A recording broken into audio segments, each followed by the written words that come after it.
Hey, honey, Yes, Barry? let's get out of here. Where are we going? Where do we always go?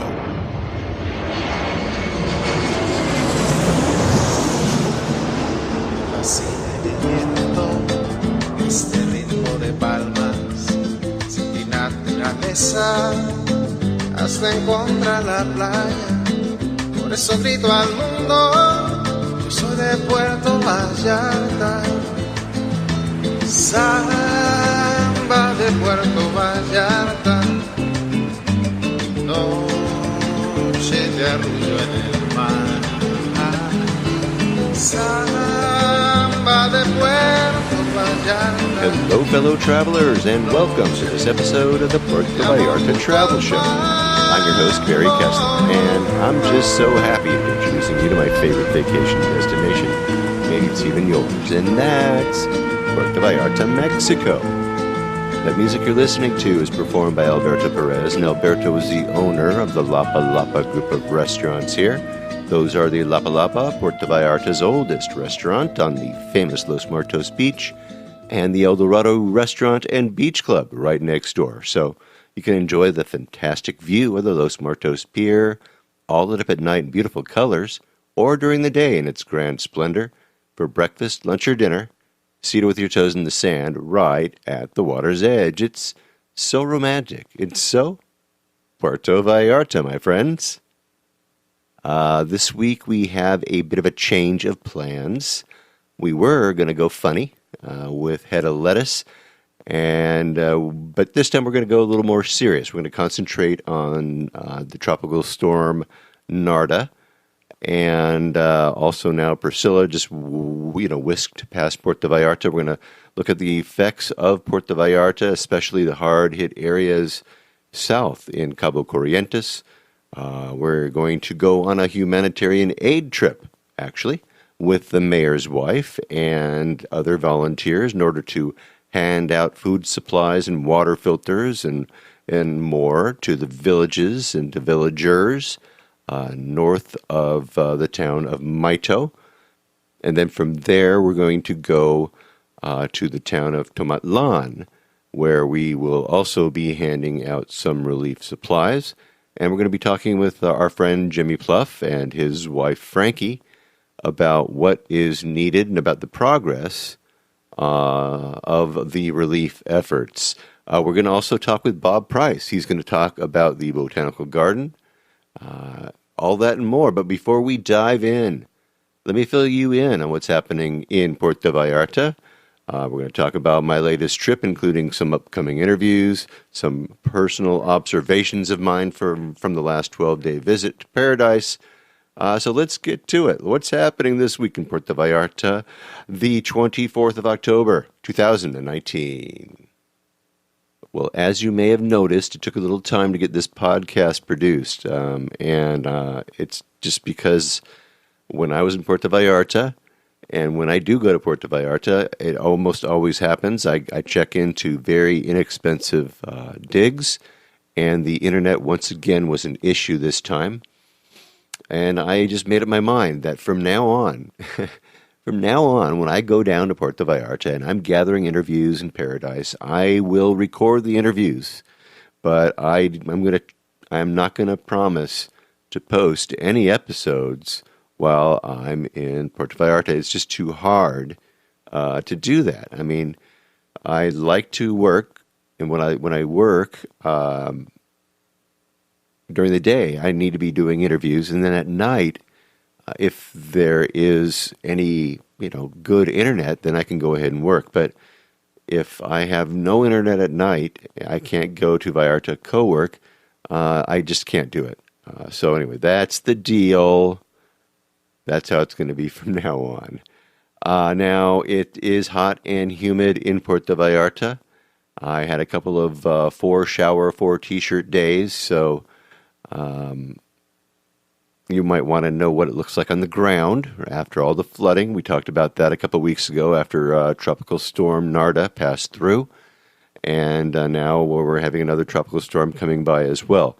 If you walked around town, and whenever I walked around town, I got to tell you that you would never know that there was flooding. Aside from a few footbridges that were washed out, a couple of holes in some streets, there were absolutely no issues. The Fit Club back open. Everybody actually in town is getting ready for high season. So all the places are opening up. There are some issues. First of all, the Los Muertos Pier is not all lit up in beautiful colors at night. In fact, when I was there, it wasn't lit up at all. It was very dark, and it was a little scary to walk around on the pier. So they need to fix that, and they need to fix that quickly before high season hits. And I hope that they will. We'll see. We'll see if they do, and if they do, I will report it right away. I need to also report right now that the road from El Tuito to Maito and to Tepomixtle is open. We were on it when we were down there taking supplies for that area north of Maito. We're going to talk about that in a little while. So yes, there were a couple areas that were a little tricky, but the road is open. So if you were planning on going down to Maito or to Tepomixtle, go a little slow in some spots, but go ahead, enjoy the beaches, get on down there. If you had planned to go, get on down there. And if you hadn't planned to go there anyway. They need you. Now, speaking of beaches, Playa Colomitos. This Playa Colomitos is that little itty-bitty beach. It's the first beach that you reach when you are hiking along that trail that goes from Boca de Timatlan to the Las Animas. It's a little hike there. That little beach was all washed away. All the sand went away. According to the owner, though, over at Ocean Grill, Ernesto tells me that the beach will come back. He says it's happened before, and eventually the sand washes back up. And I actually had a nice visit with Ernesto while I was down. He gave me a tour of the Ocean Grill, and we are going to go to the Ocean Grill in a few weeks. So stand by for that episode. Ernesto is a very interesting guy.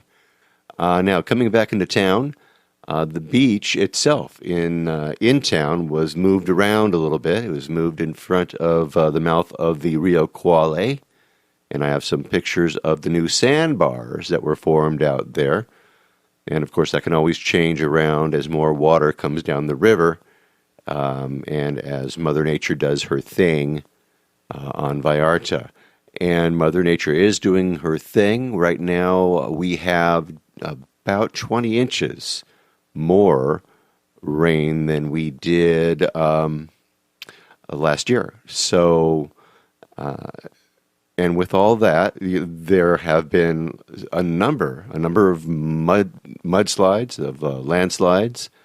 Of course, you get that 20 inches of rain that build up in the soil, and it doesn't really matter even if it is, lush vegetation and great ground cover. Eventually, you're going to have that soil get so soaked that it is going to want to move. It just happens, and so. We had a couple of closures over on Carretera Mismaloya, around the Garza Blanca. And so that's what's happening now. And really what Puerto Vallarta needs is enough. They've got enough rain, and they need to do a little drying out. So hopefully that will happen in the next couple of days. Dry season should be right upon us. While I was in town, if you remember a few weeks back before I left, I told you that I was going to have a medical procedure, and I had one. I had it done on day 3 of my visit. I had Pamela Thompson-Webb of Healthcare Resources Puerto Vallarta make an appointment with one of her docs so that they could perform a routine and scheduled colonoscopy on me when I was in town. And I am here to report that all went well. There was one little hiccup, though. And I was getting up early that morning. Okay, I had that appointment at 9 a.m. To get to the clinic, and the clinic was over near the marina. And of course, I was staying downtown. I was I'd say about a half an hour away by taxi. And I'm just getting out of bed, and the cell phone rings, and it's the clinic. And the receptionist, asks if it's me. I say, yes, see, it's me. And she says, do you have a colonoscopy scheduled this morning? And I said, yes, I think I do. And I'm thinking, I did all this work. What is she going to tell me? Anyway, she says, and Dr. Loya, he wants to know if you can come earlier. And, I just rolled out of bed at 7 o'clock. My appointment's at 9, and I'm like, what time would Dr. Loya like to see me? And she's all, oh, how about now? And I'm all, the soonest I can be there might be 8 o'clock, maybe an hour from now. I got to shower, and I got to take a taxi. And so she said, okay. And so then I'm on my way to the clinic. I'm in the taxi, and I get another call. And it's the same nice little receptionist. She says, is it okay if Dr. Loya doesn't do your procedure? I'm all, yeah, sure. She said, we have another doctor. He's also a specialist. And I'm like, yeah, sure, as long as this is not his first barbecue. And she says, oh, no, he's a specialist, Mr. Kessler. And I'm thinking, this guy's going to be a kid. He's like, he's he's on YouTube right now. He's looking up colonoscopy just to brush up on the procedure, right? Of course. I'm saying, okay, yeah, no problem. It's fine. So anyway, when I get there, I was relieved. The doctor that said that he was going to do the procedure had some gray hair, and at least that's what he said. He was a doctor. Anyway, for all I know, the guy could have been a janitor, and they switched him out for the 13-year-old. But who knows? No, everything went fine. Here's what I want to say. I'm not going to tell you about the procedure itself. I just want to tell you that was the easiest part of the whole thing. You're asleep the whole time. It's the preparation part that's the hardest part. You guys can look it all up if you don't know what it entails. Actually, the procedure cost $340 US, and the preparation was about $40 that I had to buy over at the pharmacia. And anyway, I was out for the procedure, and I was up and around an hour later. I took a cab home. I walked over to Eddie's for a haircut. Then I took a bus ride up to the Botanical Garden, and I met with Bob Price there. And then after that, I got back on the bus. I came back into town, and I had a meet and greet over at Kelly's. And it all happened on the same day, on that Tuesday. How about that? So, yeah, everything went fine. Now, I tell you all this because colorectal cancer is a killer, and it can be very easily prevented. If you're 55 years or older, male or female, you should have a colonoscopy. And if it is recommended by your doctor, after that, every 5 to 10 years, you should have another checkup. And I want to thank Pamela Thompson and Dr. Hoya's staff. Sorry I didn't get a chance to meet Dr. Hoya, so no, I did not get to interview the doctor. All right, and this Sunday in Puerto Vallarta, you will want to set your clock back an hour. We fall back at 2 o'clock in the morning on Sunday. So look at that. You got that hour back finally. Use it for sleep.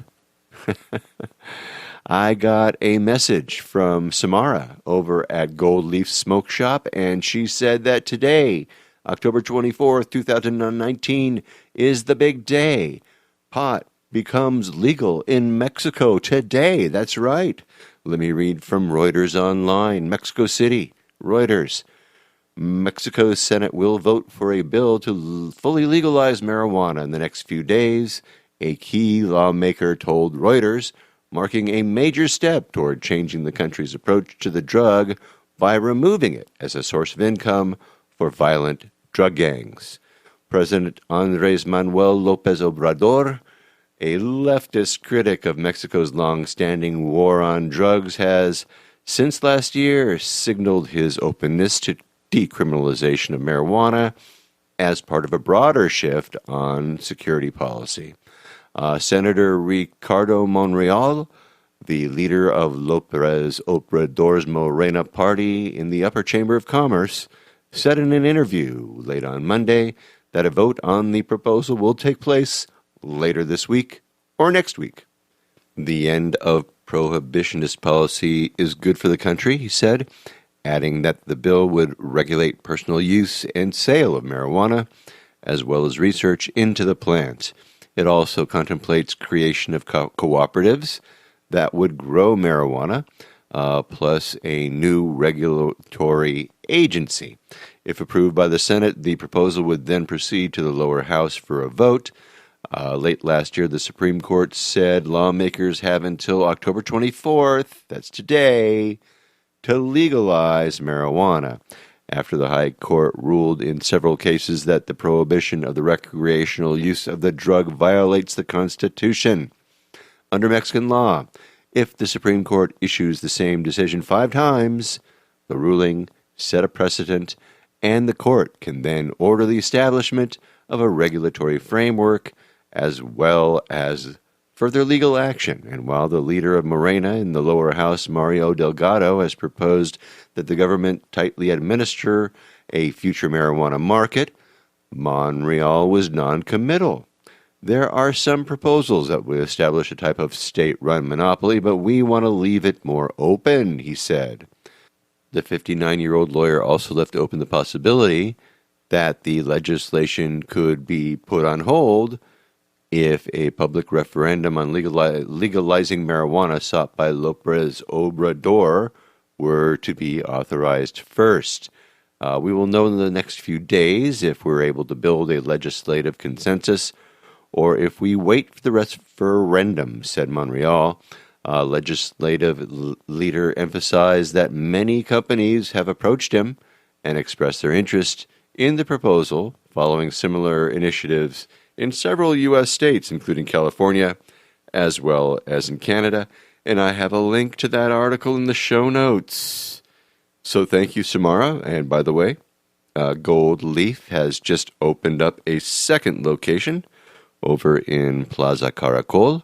So congratulations to you, Samara. I have a link to both of her locations over there at Gold Leaf Smoke Shop. The other one, of course, is in the Emiliano Zapata neighborhood. I'm going to have all of that in the show notes. So what do you know? Legal weed.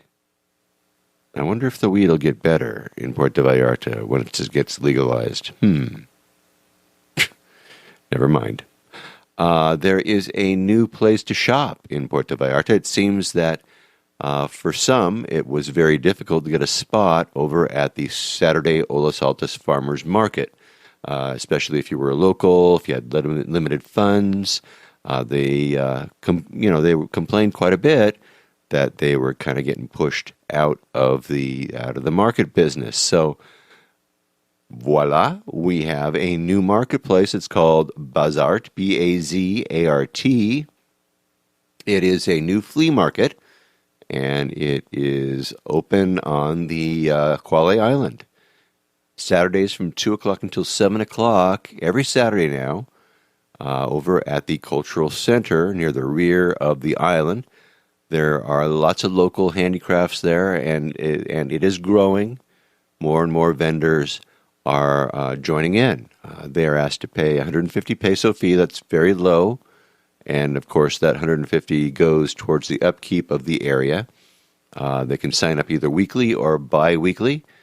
to set up their booths. And so if you're interested, just go on over. I got a link to Bazart in the show notes, or just go to their Facebook page. It's Bazart, and check it out.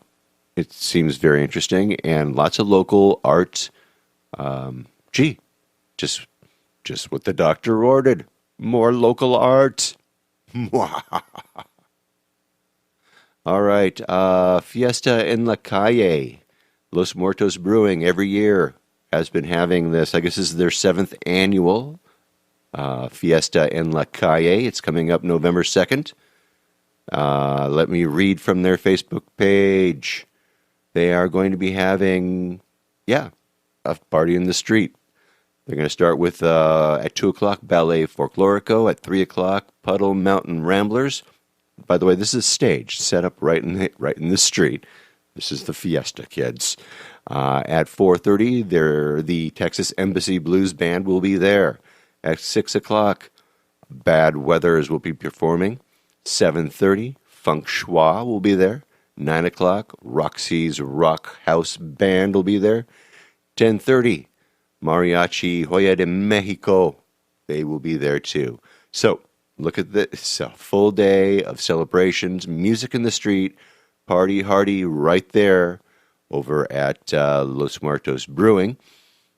Come with your face painted, or for just a small donation, they'll paint your face for you. How about that? All right, now I've had several people come up to me and they've said, Barry, what's with the new buses in town? Did you know that they were donated by the cartel? And look what they have in the back. They have the stickers. It says CNG. It means Cartel New Generation. What do you think about that? Well, okay. First of all,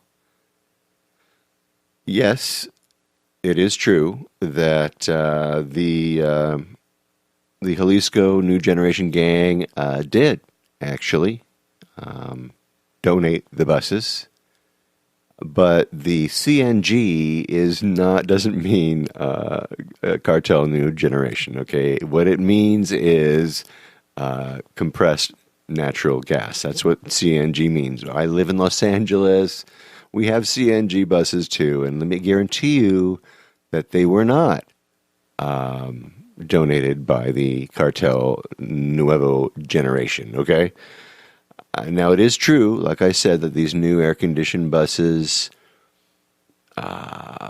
were in fact donated by the cartel to the city of Puerto Vallarta. Yes, they really were, but the stickers, they are purely coincidental.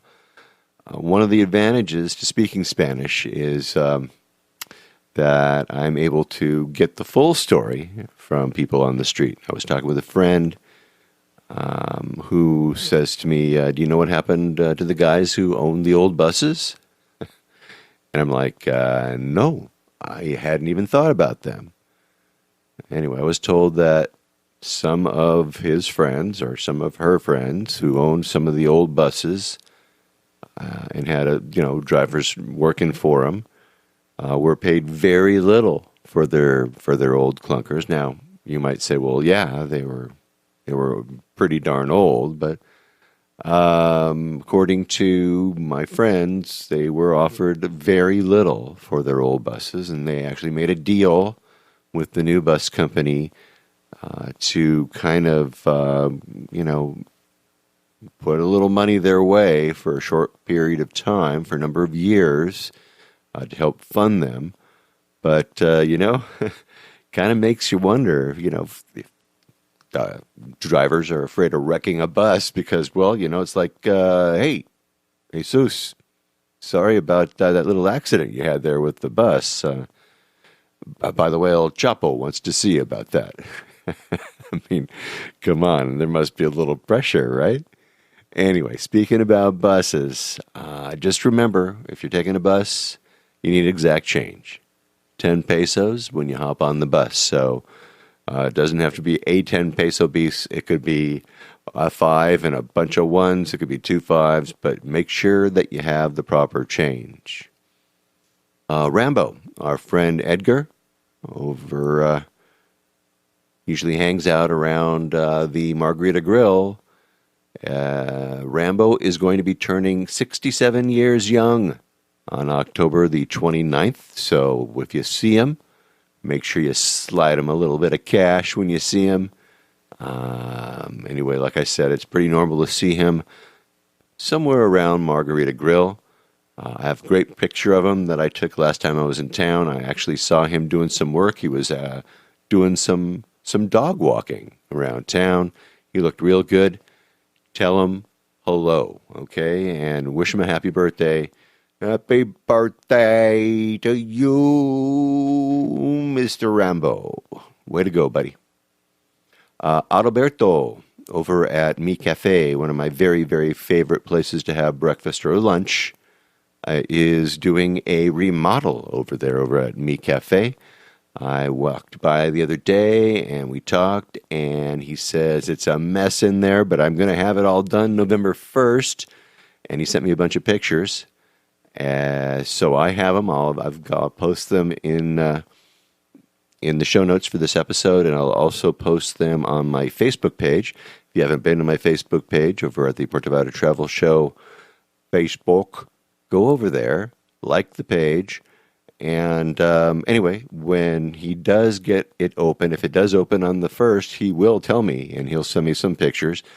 And if not, he will keep us advised. So I love Mi Cafe, and like I said, it's going to expand and be even better and bigger. I have a listener who wants to know where he can find magic mushrooms in Puerto Vallarta. Let's see, the email is from listener Shaylin. He writes, just wondering if you know how to obtain magic mushrooms in PV. You know, I must say that that story about the magic mushrooms that I talked about, you know, that way back in my youth in Mexico City, that particular story has really affected a bunch of you listeners out there. Come on. Anyway, here's the thing. I am not endorsing and I am not condoning anything here, okay? You're all adults, I assume, right? Anyway, first of all, most of us aren't in Puerto Vallarta during mushroom season, Shaylin. As a matter of fact, mushroom harvesting season is in a very, very hot part of the year. And, of course, you can find these magic mushrooms in cow patties up in El Tuito. Make sure you have a guide. I always suggest that you have a guide whenever you happen to be walking around places where you don't belong. Anyway, like I said, you probably won't be there because it is so damn hot in August, and that is when the local shroomers are around looking for the magic. Actually, the local shroomers actually have a name for the month of August. They changed it from Agosto to Ongosto. Ongo is mushrooms, and Agosto is August, so they call it Ongosto, the little play on words. So, Shaylin, go in August. Make sure you get a guide. September also works, I've been told, but by then the grass gets a little bit high, and in order to find them, you need to actually go through this knee-high grass. And believe me, you really don't want to be doing that, you know? Not in the freaking jungle, you know what I mean? So just a quick note on the places that I stayed when I was in Puerto Vallarta. The first place I stayed was a studio. It was right on the Malecon, right where Libertad runs into the Malecon. It was the building's called Malecon Uno. The room I was in, I had actually been in before. My wife and I were staying in the same building a couple years back, and we got to our rooms before they could clean them all up. So they stuck us in this little room until the bigger room was ready. The bed was a little hard, but most beds around Mexico are pretty hard. So this wasn't as hard as I had expected. I heard ahead of time from one of the reviewers, actually the last reviewer, that the bed was a little hard.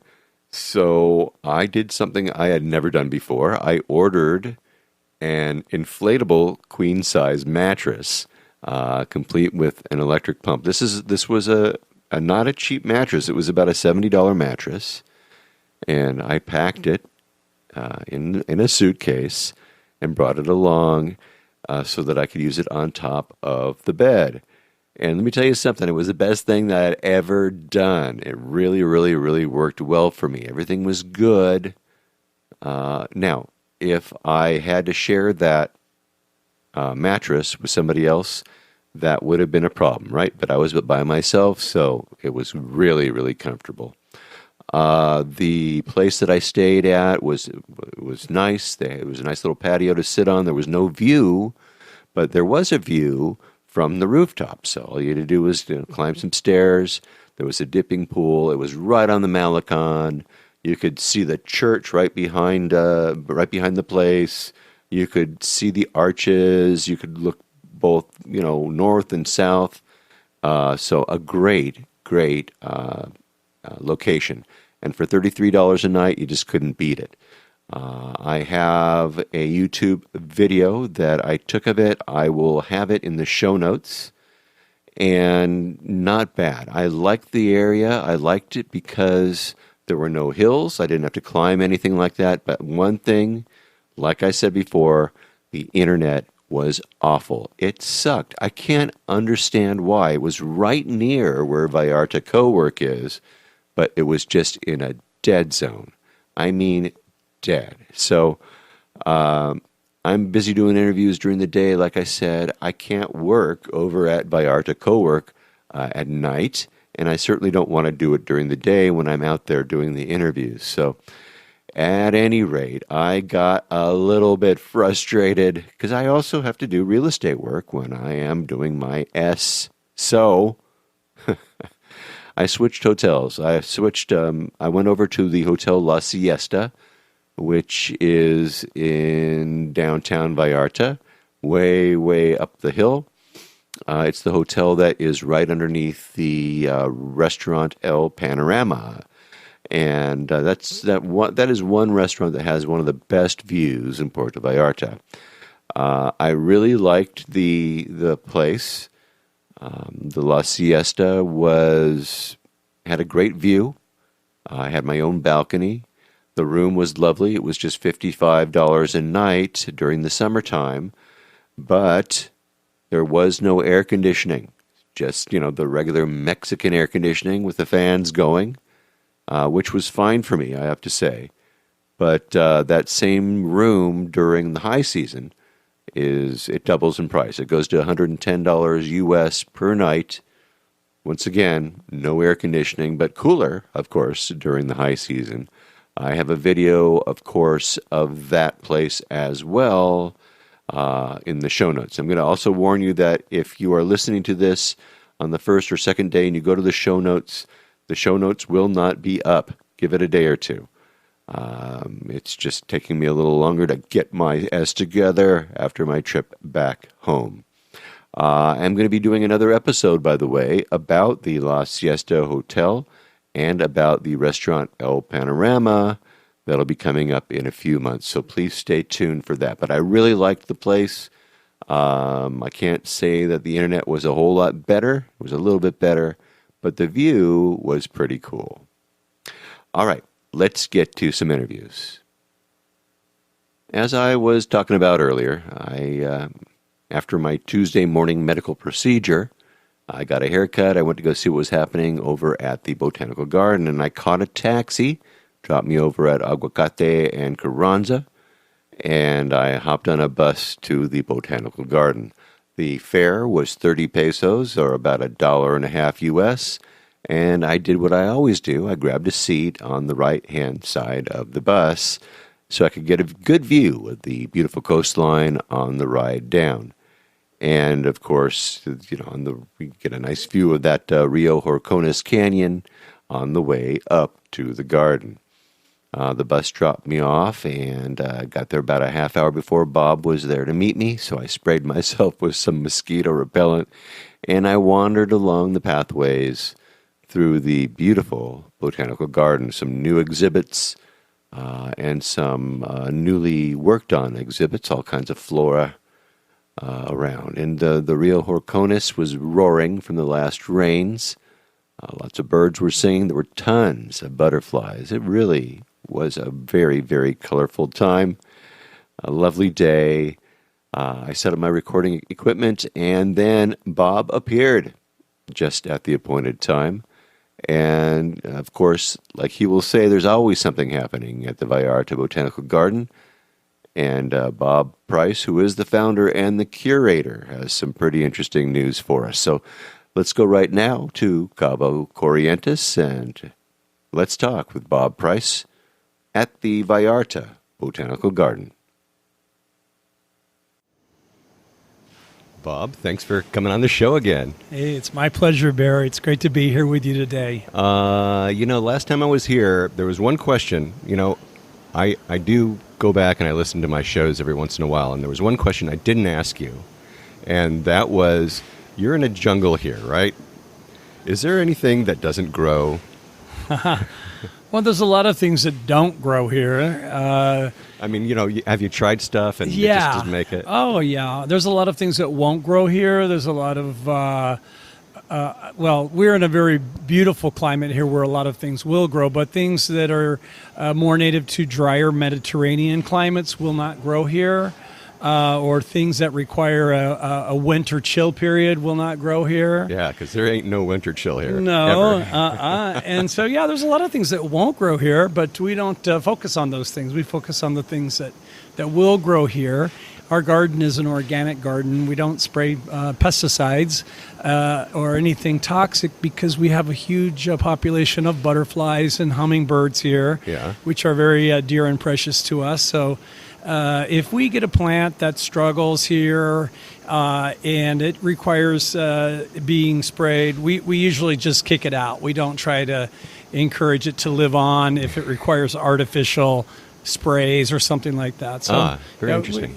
So do you have any, you were saying pests, do you have anything that is like a gopher or anything like that, those kind of pests? Yes, we have a couple of very interesting pests.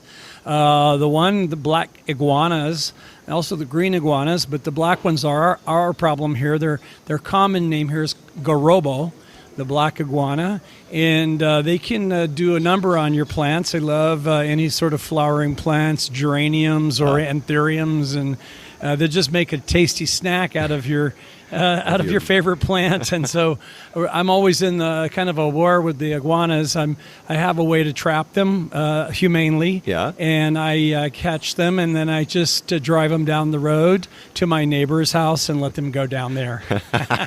I'm kidding. I let them go in the woods, but a few miles away from here. Good. All right. Yeah. All right. That's I always wondered and about that. The other thing that's very bad here in Mexico are the leafcutter ants. Oh, I saw those the other day. Yeah.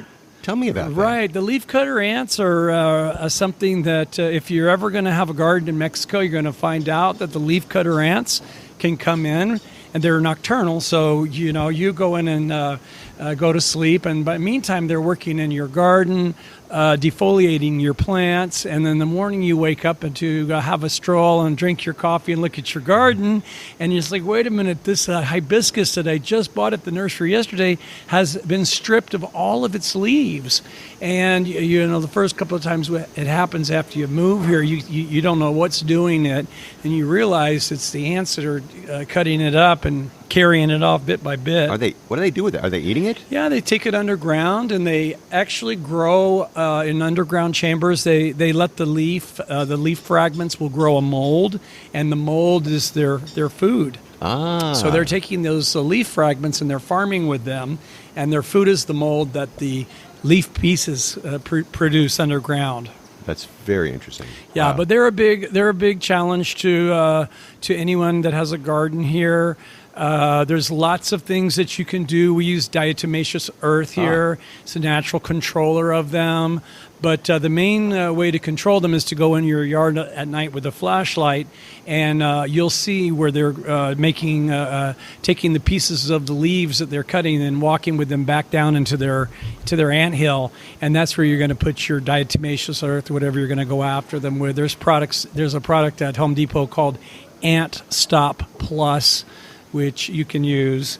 It's quite effective. But it's something that you have to do continuously. You'll never be rid of them. Wow. You never ever get rid of the leafcutter ants. And it's easy to find the trail because it's like a little green trail. Yeah, it's got little bits all over it. Yeah. Your favorite plant. Yeah. Follow them back. Exactly. Like Wow. Hansel and Gretel dropping crumbs. Yeah, exactly. So, oh wow. All right.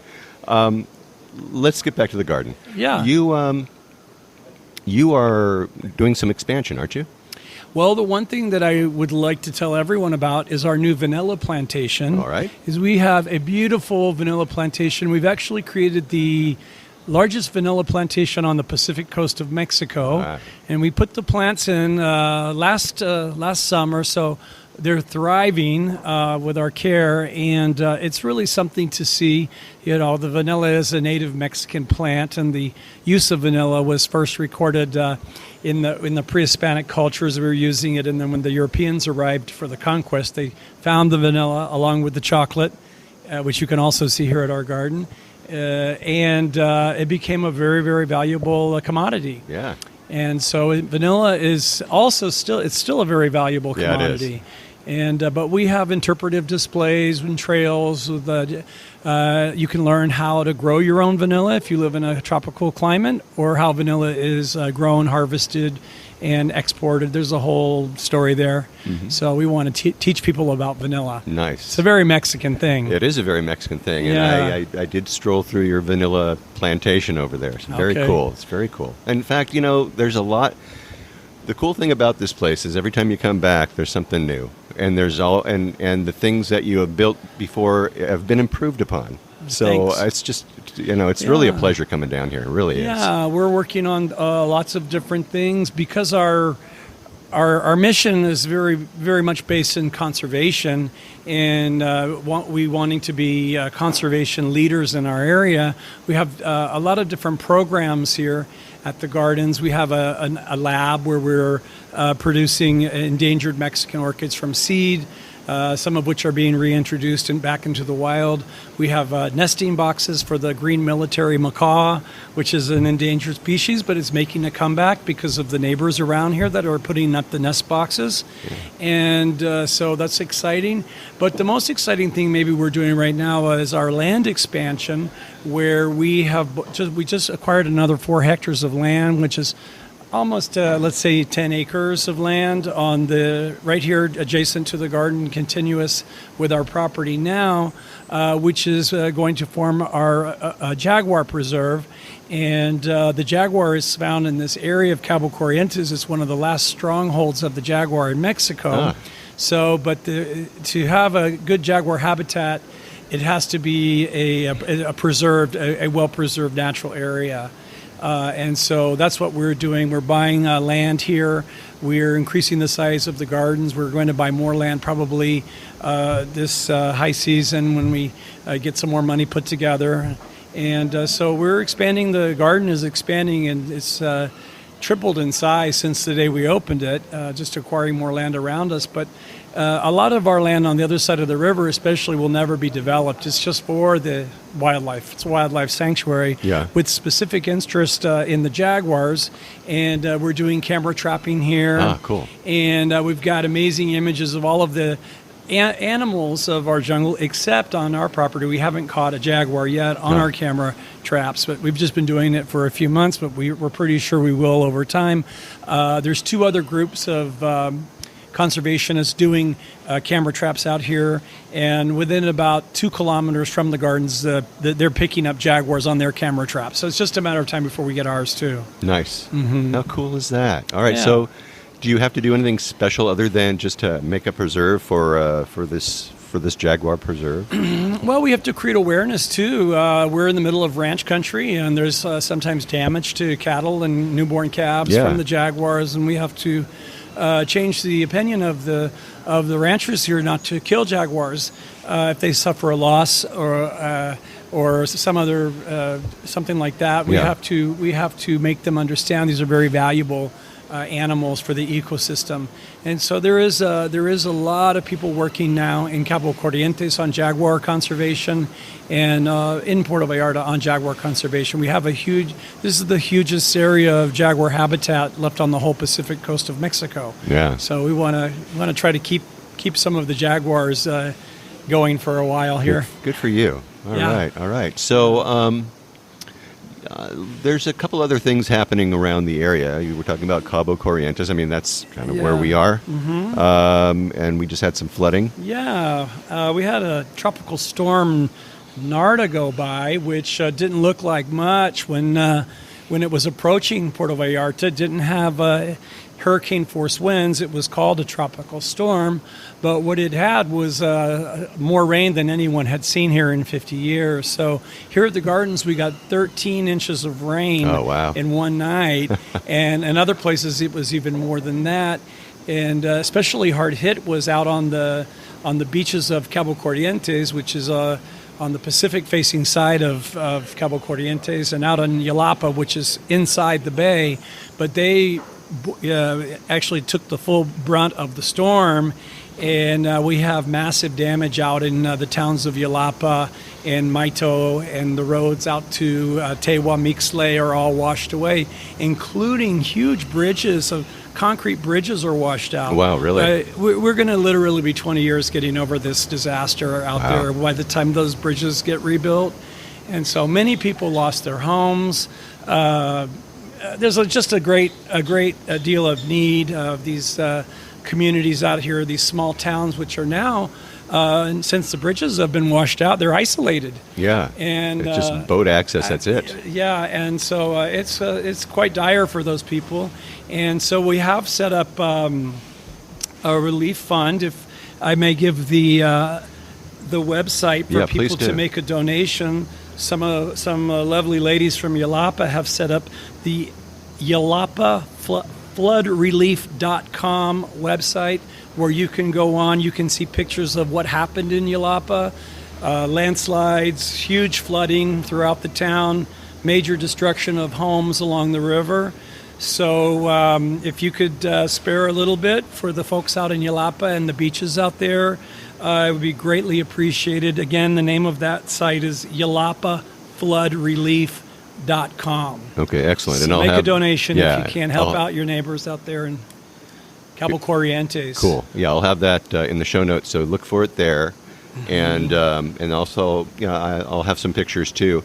The flooding there in Yalapa was crazy. The pictures I saw of the river just raging through that town, just yes. Oh my God. Yeah, no, it was bad. Luckily, no one was. I believe there was one fatality, but it could have been much worse. Much worse, because people their homes just washed away. Right. But also keep in mind, folks, that even though that they suffered a lot of damage, they want you to come. There's a couple of restaurants that are open there right now. Don't be afraid to go to Yalapa. They need you. Okay, so get over there too, and you can still have some fun. Yeah, that's the best way to support the town, is just to keep it going.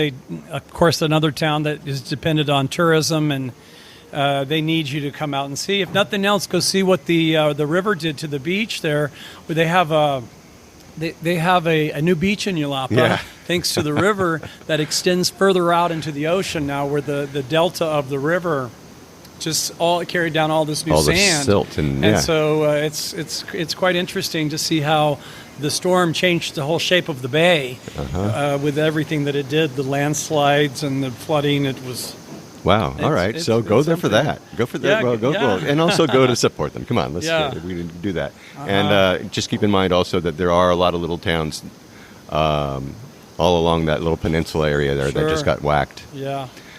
All right. So, do you have some events coming up? Yeah, we have starting on November 1st. We have a show, which is it's an art show, and an event. We are recreating Frida Kahlo's garden as best we can, based on her garden that she had at the Casa Azul in Mexico City, which is where Frida's ancestral home in Mexico City. And so we're doing a art expose and art contest. If anybody wants, there's cash prizes. If you'd like to enter one of your Frida paintings or some type of a Frida art object, a paper mache, the contest is open to everyone. And so that's going to open on the 1st of November. It's called a Salute to Frida Kahlo. No, that's not the name of it. Hold on. It's called Sueños de Frida. Sueños de Frida. Okay. And the Dreams of Frida. And so there's no additional cost to attend the Frida show. It's just something we're doing out here today. It says November 1st is always our high season kickoff. Okay. Right. And so we're kicking everything off this year with our Frida show. Perfect. And how long are you going to have that?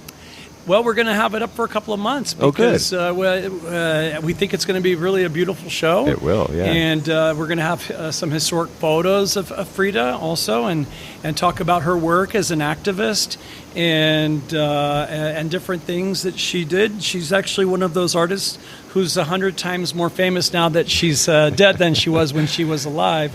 Yeah. She's one of Mexico's greatest heroes, as it turns out. Everybody is very, very enchanted by Frida Kahlo. Absolutely. Yeah, and if you're ever in Mexico City, go to Casa Azul. It's a museum. It's really quite interesting. Yep. And right now, we're the staff here at the gardens. I don't know if you noticed out front, we're building a pyramid. Yeah, I saw that. Okay, and so the pyramid is part of Frida's garden. And the pyramid in the Casa Azul was actually belonged to Frida's husband or lover, or her paramour, Diego Rivera, also another world-famous Mexican artist, but he contributed the blue pyramid to Frida's garden at the Casa Azul. Oh, okay. So we're going to have our own blue pyramid here as part of our Frida exhibit. Excellent. Mm-hmm. All right. Very good. Yeah, so that's it. And then, then hopefully people will come out and see the show. And I'm trying to think, gosh, there's always so many things happening here. Oh, here's something for you. We have a brand new pizza oven that is being made for the gardens. It's being made in Italy. Oh, really? Yeah, and it's supposed to be here on the 15th of November if the gods will favor us with our importation of our new oven, which is a state-of-the-art wood-burning oven. Oh, wow. It's a computerized wood-burning oven. That's going to be so cool. With features like convection and things like that. So we'll be doing a lot more baking this year in our kitchen, baking bread, making better pizzas, using the latest pizza technology. It's hard to believe you're going to make better pizzas. You guys make good pizzas here. Yeah. Well, we're working on it, We're working on it. We're going to debut that in mid-November. All right. Very good. Yes. All right. Congratulations on that. Thanks. We'll be looking for that, too. Mm-hmm. Anything else before we say goodbye today? Yeah. Part of our kitchen, another thing is we have a whole new setup for making homemade tortillas, which everybody should come out and have a look at this. We have a new comal. We've got some new tortilla recipes we're checking out, and we're thrilled to be offering these handmade tortillas that everybody loves to watch being made, and they're also very tasty when they come right off the comal. Yeah. There's nothing better than a handmade tortilla. That's right. Just forget about it otherwise. Well, all right. Well, Bob. Yeah. Thanks for joining me. Hey, Barry. Thank you. And we'll see you again later on in the season. Come out to the gardens anytime. Mi casa es su casa. Gracias, amigo. All right. Gracias, Barry. Thanks, buddy. All right, Bob. Thank you so much.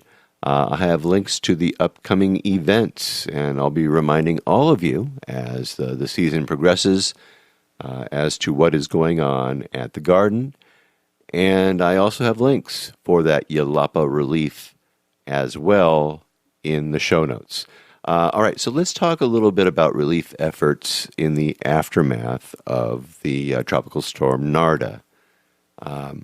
As you look out onto the bay, south, you see the islands like the Los Arcos Islands. Those islands are adjacent to Mismaloya. It's approximately where Ms. Maloya is right there.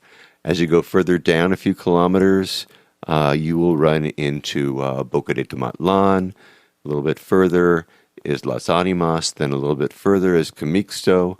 And then just a little more than halfway along this crescent is Yalapa.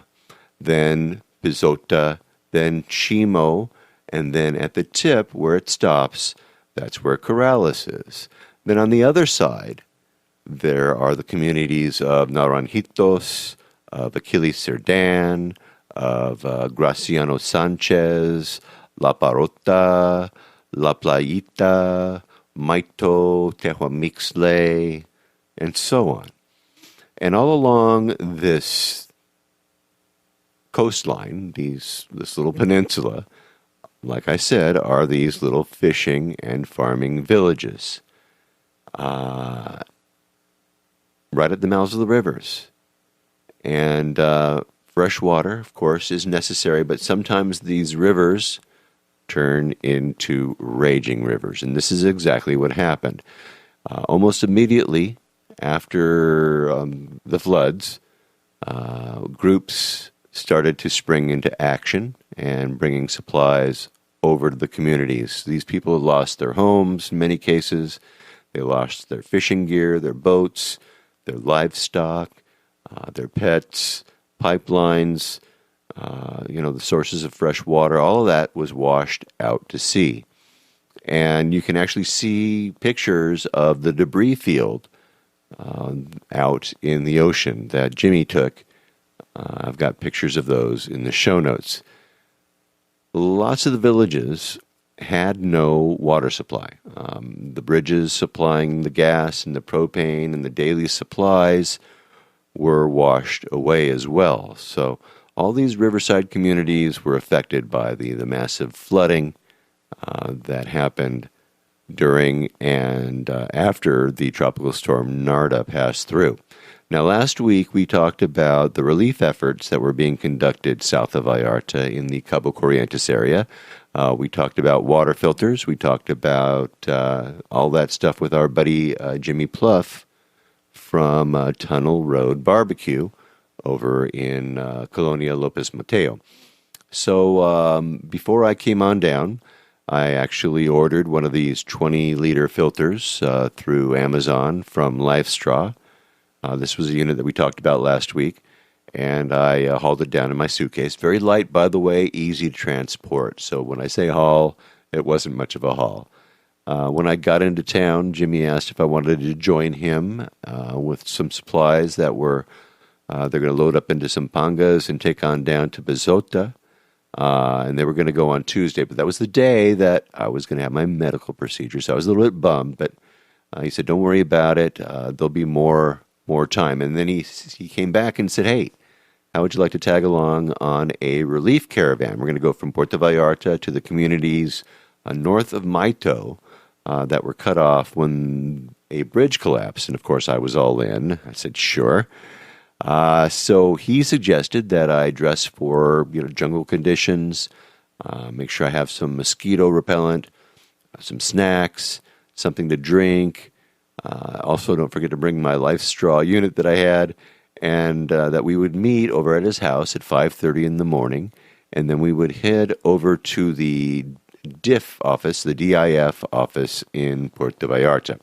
Now, DIF, or DEF, is short for Desarrollo Integral de la Familia, and what they do is they help families who need help. They help people who need help. And the DIF in Puerto Vallarta is traditionally run by the wife of the mayor of the city of Puerto Vallarta. And this particular mayor's wife, Candelaria Tovar de Davalos, is really a very, very special lady. She is a very, very hard worker. And I must say it was an honor to have met her and to have had the opportunity to actually join in on this particular relief mission. So at the time, I knew nothing about DIF, but I learned so much about it that we're going to go back and do an entire episode about what they do for the people in need in Puerto Vallarta. It's very, very interesting. And maybe if we get really lucky, we'll have Mrs. Davalos on the show. But anyway, on this particular day, DIF of Puerto Vallarta was going to go down to El Tuito with trucks filled with relief supplies for the flood victims down in Cabo Corrientes. Most notably those communities north of Maito, where the tropical storm had washed out a big bridge that was leading to the communities of Naranjitos, Achilles Cerdan, Graciano Sanchez, La Parota, and La Playita. And our mission was to deliver 155 packages, plus diapers, cleaning supplies, bottled water, plus a water filter unit to supply the communities. And the plan was to travel south after that to Tomotlan, and we were going to go distribute house by house some of the supplies. So we took off caravan style. We had one of the bombero trucks, one of the fire trucks. It was actually a suburban style truck with 2 firemen. We had a stake bed truck. We had a large pickup from DIF. We had Mrs. Davalos' Suburban. We had Jimmy and Frankie's car. And we all took off down the carretera. It was pretty dark. In fact, you know how it is. If you're in Puerto Vallarta, the sun doesn't come up for a long, long time. And we were up pretty early. So we didn't see any sun until we finally reached El Tuito, where we saw a beautiful sunrise. We met the folks from DIF of Cabo Corrientes when we were there in El Tuito. And so we combined some of the supplies, we adjusted, and then I was also very, very impressed with how the accounting for all of these items was going on. They had lists with names of the people that were going to receive these dispensas, they called them. It was very well organized. So we decided to leave Jimmy's smaller vehicle behind in El Tuito, and then we split up. Jimmy and Frankie went with the mayor's wife in her car, and then I went with the DIF folks from Cabo Corrientes, along with the photographer for the mayor's wife in their car. And I waited about 20 minutes before I finally chimed in Spanish. I'm sure they had no idea that I understood what they were saying, and I know it's not right. But I just love it when you see them, you see them thinking about what did they say before they knew that you understood what they were saying. Anyway, no problem. Nobody was out of line. Everybody was polite. Anyway, we took off, like I said, down to Maito. Just a couple of small issues, but we made the whole trip. So by all means, come to Maito, come to Tehuamixle. The road is open. There's just a couple spots where you really have to watch it. So anyway, we headed along the road heading north of Maito, where we stopped at the downed bridge that was the bridge that led to all these other villages over at Achilles Cerdan and those towns of Naranjitos and so forth. The representatives from those little villages sloshed across the river, knee-deep, maybe even waist-deep in some areas, something that they could not have done a few days earlier due to the speed and the level of the river back then. But things had actually slowed down a little bit, but they couldn't cross other than by foot or by 4x4. So we unloaded our supplies all on one side of the river, and of course those supplies were all accounted for on paper. Very interesting. They knew who was getting what, and if somebody needed something extra, it was generally accommodated for, something like diapers or formula or something. We busted out that water filter, and Jimmy and Frankie showed the folks how to use it. They actually drank the purified water that they pulled out of the muddy river right in front of them. And they said, "It looks good to us." After that, the mayor's wife, Mrs. Davalos, made a proclamation. She reassured all of those within the sound of her voice that the folks in Puerto Vallarta had a bond of friendship between them and Cabo Corrientes. And I have a video of all the excitement as well as the pictures in the show notes. So definitely look for that. Go to www.puertovallartatravelshow.com and go to Narda Relief, and you'll find it. We then headed back to El Tuito, where we gathered at a big table in a restaurant, and we had some lunch. And then we regrouped. We repacked and shifted things around in all the different trucks. And then we got back into Jimmy's car, and we caravanned down south along Carretera 200 to the town of Tomatlan, which is about 55 kilometers from El Tuito. And in Tomatlan, we found that the Tomatlan River had inundated a lot of the town. We pulled up into their version of the DIF, and we met another lady who had a clipboard with more addresses of the people in town who needed help. And this was very interesting. We went door to door delivering these dispenses, these packages. We delivered supplies, the cleaning supplies, diapers when they were needed, formula when it was needed. And I was just so impressed, and I was so surprised at how organized everybody was and how hard everybody worked, including the boss lady, the mayor's wife, Senora Davalos. Most of the people that I spoke with, I asked them what it was like when the floods came, and they said they were caught by surprise. They had to crawl up. A lot of them had to crawl up on their unstable corrugated rooftops. Others made it to neighbors' homes where they had two-story structures. Some of these folks this was not the first time that they suffered through similar flooding in the past. But they seemed kind of numb to it all, you know. The hard thing was that a lot of these people lost their family pets. They said, you know, they were getting washed away. The cats, the dogs, the little animals, they just floated away. It was very, very sad.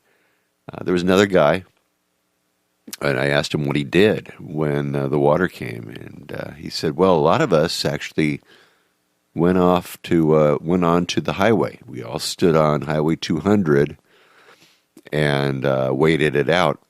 Even though the water was way up to our calves, they just stood on the highway for about 12 hours until the level of the water actually began to recede. Very scary time, and a lot of water, folks. And you can look at the photos of some of these houses. If you look at the photos that I took, you'll notice the water lines on the sides of the houses. The water was, door tops, window tops. It was amazing. Like I said, I had a chance to talk to several who relayed what it was like, and very, very, very frightening. It was also very humbling, to see how a lot of these people live. They're in cinder block houses, dirt floors, no running water, no plumbing, and the water had basically taken everything from them. Their clothes, mattresses, everything, So it was quite an experience, I got to tell you. But they were happy. It was very interesting. Very, very, very interesting. After several hours of the delivering of food, the door-to-door in Tomatlan, it was hot, it was sunny, and it was time to wrap things up. So we dropped off our leftover relief supplies over at the DIF office over there in Tomatlan, and then we began our way back to El Tuito, and then on to Puerto Vallarta, and we got back into town about 7:30 that night. So a very, very long day, Started at 5:30 in the morning, ended at 7:30 at night. But well worth it. So let's just go right now. Let's talk with Frankie and Jimmy about where we stand right now as far as October 24th, 2019 regarding Tropical Storm Narda relief. Let's go right now. So, Jimmy, give us a little bit of an update on what's happening in Cabo Corrientes right now. Well, Barry, a couple things have happened. The government's finally started to kind of get their act together. I know they got some federal money coming. As far as how much and who's doing what with it, I have no idea yet. We don't really know. But what we do know is that Chimo is on the road to recovery. Pizota's looking better. Corrales is getting stuff. Yeah, so all those little towns down there are looking a little better. So, what do they need? Now, I know that when we were down there, we saw that they got the hose. I guess they got the, what is it, the water line? The water line, yeah. Chimo's got its water line. It went down in a truck the other day. I got some pictures from Norma. Some guy with a 4x4 that lives in town was able to get out on the road and told her, and so they sent 20 rolls of pipe with him. As far as Pizota, I understand that their pipe is either already on its way or it's already there. I don't know. I have to talk to some folks down there for an update on that, but I know it was purchased, ordered. They had one roll here, and then they rushed another one from Guadalajara, so we were waiting on that. The roads are just in bad shape. There is not a lot that can happen at this point. A lot of people are asking, should we donate for building materials? What about more clothes? What about more food? They've got food. They've got plenty of it. They've got clothes. They've got shoes. They've got all sorts of things. Chimo, I know, has got some issues with their school. They've got a wall that fell or something, and they're trying to figure out if the kids can go back to school there. There's bridges out all over the place, so that right now it's a waiting game. I would say don't send anything, really. I mean, water filters, yeah, that's something they can use for years to come. It'll save them money. It'll improve the economics there, so they don't have to ship garrafones on boats. Because that's very expensive. I found out the other day a garrafone of water here is, we pay about 24 pesos. Right. Down there, it's just like $1.50, right? Right. Down there, it's closer to 35 or 40. So when you consider minimum wage is right around 200 pesos a day, but if you're a fisherman working for yourself and you sell fish, you don't always make 200 pesos a day. You might make more, you might make less, but that garrafone of water costs money. Right, right. So this will help them out in the long term. Access to clean water is something that can save them money, and some of these filters, I've talked to people that have been using them for 4 and 5 years as a couple. Whereas this is a village. If the whole village is using it to fill garrafones, it might get a year or two out of it. But still, that puts them a year or two ahead. They're not spending that 30, 40 pesos a day to get water. I understand some people sent some Sawyer water filters down there, which, depending on where they source their water, like Pizota gets their water from a mountain spring, so the Sawyer filter would be okay. Chimo gets their water out of the river and some from a spring, which if they get their water from the river, the Sawyer filter is not going to get rid of the viruses and bacteria. So it can be dangerous. Like Yalapa gets their water from the river. The problem with that, the problem with them getting their water from the river and using a Sawyer filter is people are getting sick. They don't have the ability to filter out those viruses and bacteria and protozoa and stuff that's in the water. So I'd really like to see some more of the life straw units get delivered in different places like that. And even if they're not going to use it now, somebody can put it in their bodega, and the next time this happens, they can use it. We were looking to get people to bring down some of those life straw community units. They're very expensive. but they make 26,000 gallons of water before you replace the filter. Oh, yeah. The bonus is they have a replaceable filter for $50. The downside is the unit costs $375 Yeah. per unit. And then on top of that, the logistics of having it in all these little towns, there's 5, 6, 7 little towns, so you gotta have 5, 6, 7 of these units, which is kind of a problem. Yeah. Especially when we can't get them shipped here. How much does it cost to ship those things? We looked at DHL and FedEx and UPS and a couple other freight carriers, and the cheapest we found was $475 to ship one it? from like Houston, Texas to here, which we figured would be it's a short haul, or like Phoenix, Arizona. Like, we were looking for towns that we knew people in that we could get it shipped there, Right. from Life Straw, because they don't ship to Mexico. Not that unit. I'm guessing because of the shipping costs. Right. Yeah. No doubt. We're also looking into, I've sent emails to Life Straw and their support community and all that to try and get them to either maybe donate some units or, send us a bulk order, something to make it a little different, maybe even set us up as a distributor if we have to, in order to get these a little cheaper. Right. But that can make a huge difference in the town. Most of the people we've given these filters to have put them in the local school, because that's a gathering place. All the moms go there every day with the kids.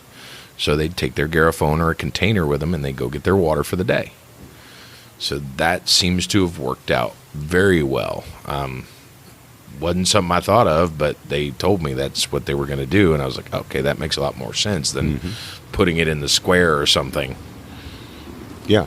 It's centrally located. Everybody goes to school, right? Right. Most of the folks in town, if not, they know somebody that's going. You got to take your kids in the morning. Cool. Yeah. Here's my jug. Could you drop it off and get it filled up? Right. Right. And it's convenient. But right now, what they need is, aside from clean water, you can't really do a lot. I see people on Facebook trying to get together, cell phones and what else? I've seen people trying to get together more clothes and food and stuff like that. Honestly, I don't think it's the time for that. But no, we've talked to people that have said they want, they want to send building materials or send money for building materials, all those things. And I said, hold up, wait. If you just have to give right now, go down to the DIF or talk to me or Frankie, or message our page, the Departmento. You can put a link in your little doodad to our page, because it's really hard for me to pronounce. That's okay. That's all right. But it's basically the Department of Disaster Preparedness, which is just now coming to be established here. And they've kind of got us heading that up, because we've done a lot of work, and I've done this in the past. I was a member of several private organizations that did it back in the U.S. So give that money and or sit on it yourself, or sit on it, with us. And when the need comes, we'll be there. That's what we're doing. We're getting ready. We're going to stack up, some of the Life Straws. We're going to stack up walkie-talkies, ham radios, because that is something that was a big, giant issue. There was no way to communicate with anybody in any of these places. So we're looking at some, possibly some radios and some repeaters and things like that, set them up kind of around that edge of the bay, because the first thing that happened was the power went out. What happens when the power goes out? There's no power to the cell phone tower. Nobody can charge their cell phone. Well, if you got this little walkie-talkie hanging out in the bodega, fire that bad boy up twice a day and everybody talk. That way we know, okay, man, you guys got a fire. Okay, we need to bring you some buckets for water. Or, hey, you're out of beans. Okay, we'll bring you some beans. And so it's establishing that network and then getting everybody with a standard procedure to operate in a fashion that gets everybody on the same page. We want the bomberos and the civil protection and the DIF, the local police, the other municipality like Cabo Corrientes is a separate municipality. Not a lot of people understand that. Total separate system. They got a whole nother mayor, whole nother DIF. Everything over there is separate, and it's a very poor municipality, whereas Vallarta is a very wealthy municipality. So the main thing is going to be to sit on that or drop it off at the DIF. Talk to us at the page, or you can go into the DIF and they'll find you somebody that can take your money and give you a receipt for it, and you write on, anytime you take a donation there, you write down where you want it to go. So if you write our department in that little line, it'll stay with us, and DIF will account for every peso that goes through there. They've accounted for everything we've given them so far to date, and done a fantastic job of being very transparent about how they operate and how things are done. And this is a little out of their scope, so they've asked us to help. Well, you got some responsibility there, it looks like to me. Yeah, I needed some more things to do, apparently. Evidently. Well, what you're doing is pretty cool. All right, so I'm going to have links to all of that in the show notes. And, of course, you know, the rain is not over yet. We've got another storm rolling in. It's been raining in El Tuito, and who knows, they're going to maybe get another raging river down there again. Well, what I've been seeing is supposed to hit in the next 24, 48 hours. Apparently, it's already raining in El Tuito for the past 2 or 3 hours, so I'm really worried that this is already going to kind of undo some of the work. Hopefully, people are up out of the way. The other thing that I heard about today, I was talking to somebody at the DIF. We stopped to drop some stuff off, and she made us aware that they'd like to try and get some psychologists down there, some child psychiatrists, to talk to some of the kids and some of the adults, because apparently, and it, again, didn't occur to us, but people have developed PTSD due to what happened. Luckily, it happened at 6, 7 in the evening, and people are awake. But it happened at 2 in the morning with the power out in Yelapa. It's very dark. It's very dangerous. Could have been way worse. So much worse. So, again, we're fairly lucky. The fatalities were very low, but we want to be ready and have a plan in place for the next time something like this happens. You know, we hope it never happens, but to be ready in case it does. And that means stocking up on things and getting that money into the DIF, because the DIF has 32 different programs all pulling from the same pocket. All of them need money. So, you know, not to take away from what we do, but I'd say if you don't necessarily want to give to us, go give to one of those departments. Write them down. Centro de Mujeres. They teach classes to women, homemaking classes, or they teach sewing. They teach them how to run a business. Any number of options over there. But please do go down to the DIF and see what they do. Keep an eye on our page. We gave a tour the other day. Barry was there for that. And we'll have some more of those going on. We're hoping to do that at least once a month, maybe twice during high season, when everybody's here, so they can see what the DIF does, and they can see that there's not a lot of confidence in Mexican governmental organizations, but I gotta say, I'm very impressed with what they do. Excellent. All right. Well, we will be watching, obviously, the situation, and if as things progress, and let's just say you've got a unit that you need some guy to mule down, or a couple to mule down from the States, let me know when that is, and I'll shout it out, and we'll get somebody to take one down on a plane. If anybody can either cart one of those large life straw units down, that would be great. We've got enough money to buy maybe one more at this point. We've got one coming. We've got enough money for maybe one more right now. But it'd be nice to have a few more, or even the mission units, whatever you can afford. If you just want to give a little bit of money, and we'll gather that up until there's enough to buy more. Right, and then we'll arrange for somebody to mule it down instead of having to pay $400. Yeah, well, and I'm thinking that you should be able to check it with most airlines, or I understand there's a way to bring down one check bag as a humanitarian aid type thing, and it's free or discounted heavily. Right. Do you know anything about that? Well, I'm sure that there are a couple of airlines that do that, and you should ask. And if they say yes, then go for it, and then we'll talk about it. And if that happens, we'll recount the experience. Yeah, and we'll talk about it, and we'll say, okay, this is your airline. So that's That's a good thing to keep an eye on. All right, Jimmy, thanks for the update. You're welcome. All right, I have links to all the relief efforts as well as the Life Straw units. Check all of that out. And remember, if you are going to go check out the show notes, just give it a day or two for me to put it all together. All right, that should do it for this week.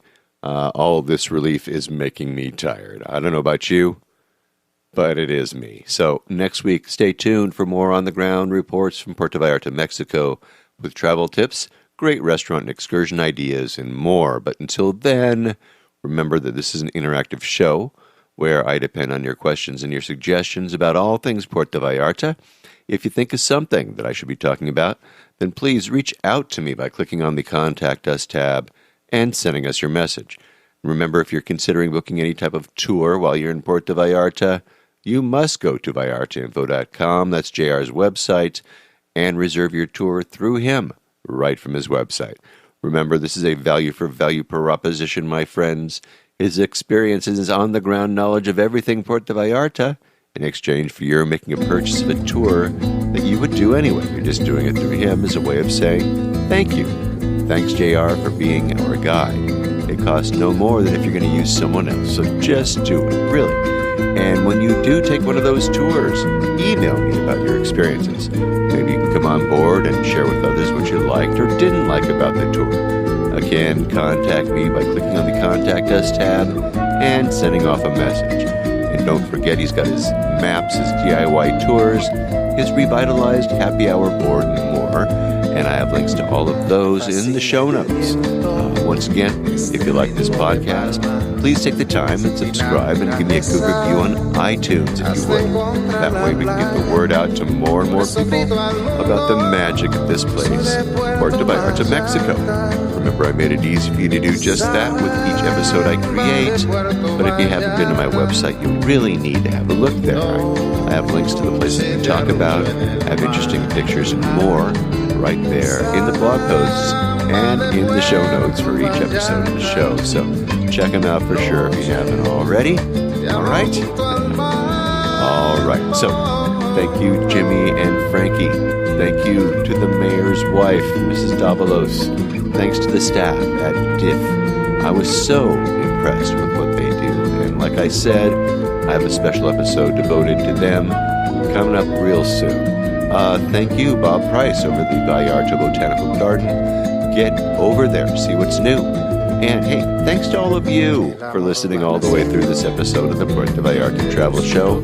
This is Barry Kessler signing off with a wish for you to slow down, be kind, and live the Vallarta lifestyle.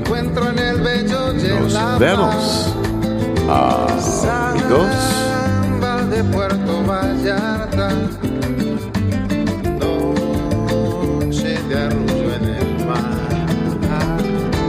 samba de Puerto Vallarta, noche de amor junto al mar.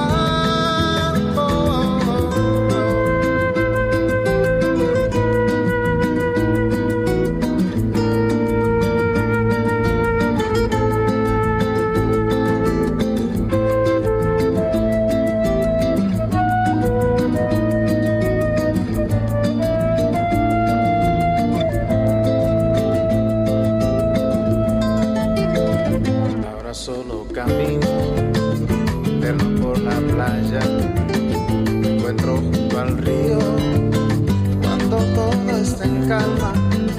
Pronto cae la noche, me brillas Puerto Vallarta, samba de Puerto Vallarta, noche de arrullo en el mar.